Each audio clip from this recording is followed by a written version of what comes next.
Hey guys, welcome back to the channel, and today we are looking at a car that is often considered to be America's first true sports car, the Chevrolet Corvette 1953. Let's get into it. The Chevrolet Corvette has been a staple of American muscle since its inception back in 1953. This year marked the beginning of an iconic era in automotive history and laid the foundation for what would become one of the most legendary vehicles ever made. In this episode, we will explore the journey of the Corvette from its humble beginnings through the struggles of its early years all the way to its eventual triumph in the 1960s.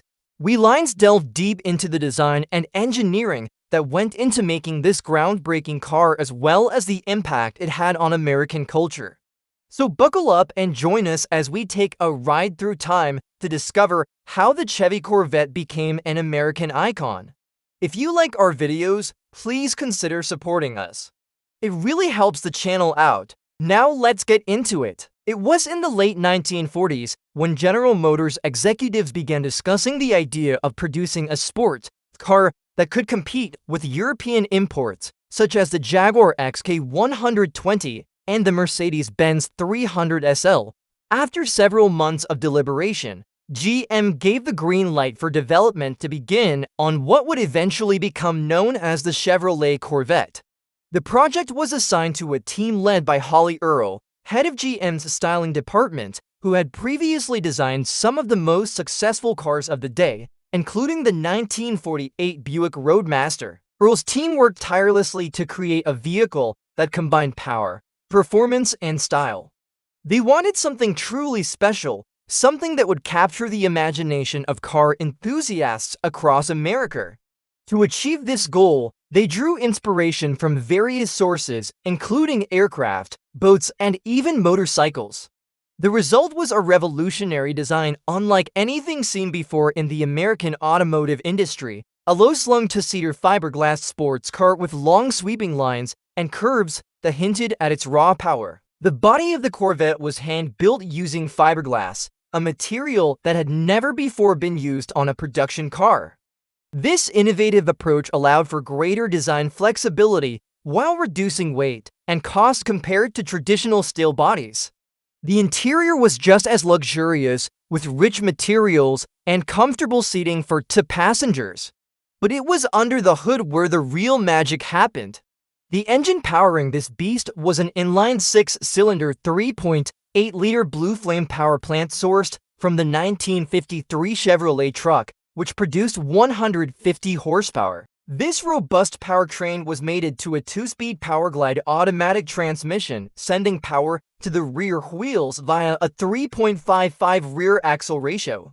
Despite its impressive specifications, the Corvette weighed in at only 2,800 pounds, making it one of the lightest cars of its time. With its sleek lines, powerful engine, and lightweight construction, the Corvette was ready to hit the open road and show America what it could do. The Chevrolet Corvette made its debut at the 1953 at the General Motors Motorama in New York City. The crowd gasped as the sleek, white roadster with its bubble top and wraparound windshield came cruising down the aisle of flatbed truck. The crowd was mesmerized by the car's beauty, but they were even more impressed by what it could do. Corvette's first public demonstration included a high-speed chase scene featuring none other than Hollywood legend James Dean behind the wheel. Dean put the car through its paces, drifting it around corners and executing J-turns that left spectators on the edge of their seats. It was clear that this was no ordinary car. This was a machine built for speed and agility. In addition to its stunning appearance and impressive performance, the Corvette also boasted a number of unique features that set it apart from other cars of the day. Its fuel injection system, for example, was cutting-edge technology that provided better acceleration and fuel economy than any other car on the market. The Corvette's independent rear suspension also provided a smoother ride and improved handling. These innovations made the Corvette not only faster and more fuel efficient, but also safer and easier to drive. Despite its advanced features, however, the Corvette was not without its critics. Many saw the car's low price tag of $3,498 as a potential threat to the higher-priced luxury vehicles on the market. Some argued that the Corvette's sporty design was too radical and would never appeal to mainstream buyers. Despite these naysayers, though, the Corvette's popularity only grew. With its combination of power, style, and affordability, it quickly became one of America's most sought-after sports cars. In fact, the response to the Corvette was so overwhelming that GM found itself unable to meet demand. Although the company had planned to produce 1,000 Corvettes in its first year, they ended up selling nearly twice that amount. By the end of 1953, 3,675 Corvettes had been sold, each one a testament to the car's undeniable appeal. For many Americans, owning a Corvette was a dream come true. The car represented freedom, power, and adventure. It was a chance to escape the everyday and experience the thrill of driving a truly special machine. For GM, the success of the Corvette was nothing short of phenomenal.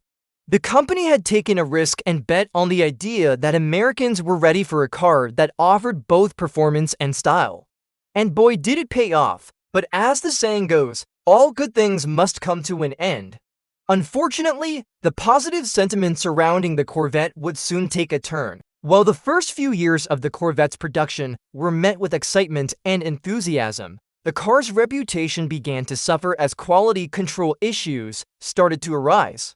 Many owners complained about the car's poor handling and braking performance, while others criticized its build quality and lack of power. To make matters worse, a series of accidents involving the Corvette further tarnished its image and led to negative press coverage. By the early 1960s, the Corvette had become a symbol of everything that was wrong with American cars. It was seen as underpowered, unreliable, and unsafe. With the launch of the Ford Mustang in 1964, the Corvette's position in the market became even more precarious. The Mustang was everything that the Corvette was not: affordable, stylish, and fun to drive. In an effort to save the Corvette from obscurity, GM invested heavily in redesigning the car. The new model featured a more powerful engine, improved handling, and a sleek new look that harkened back to the car's glory days in the 1950s. Despite these changes, however, the Corvette still struggled to gain traction in the market. It wasn't until 1967, when the car underwent yet another transformation, that it finally began to turn things around. That year, GM introduced the Corvette Stingray, a high-performance version of the car that was designed to compete with the best sports cars from Europe.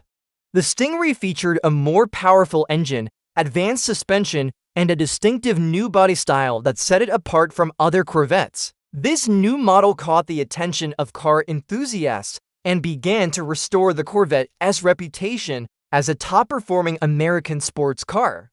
Over the next few years, GM continued to invest in the Corvette, introducing new models and technologies that pushed the car's capabilities to new heights.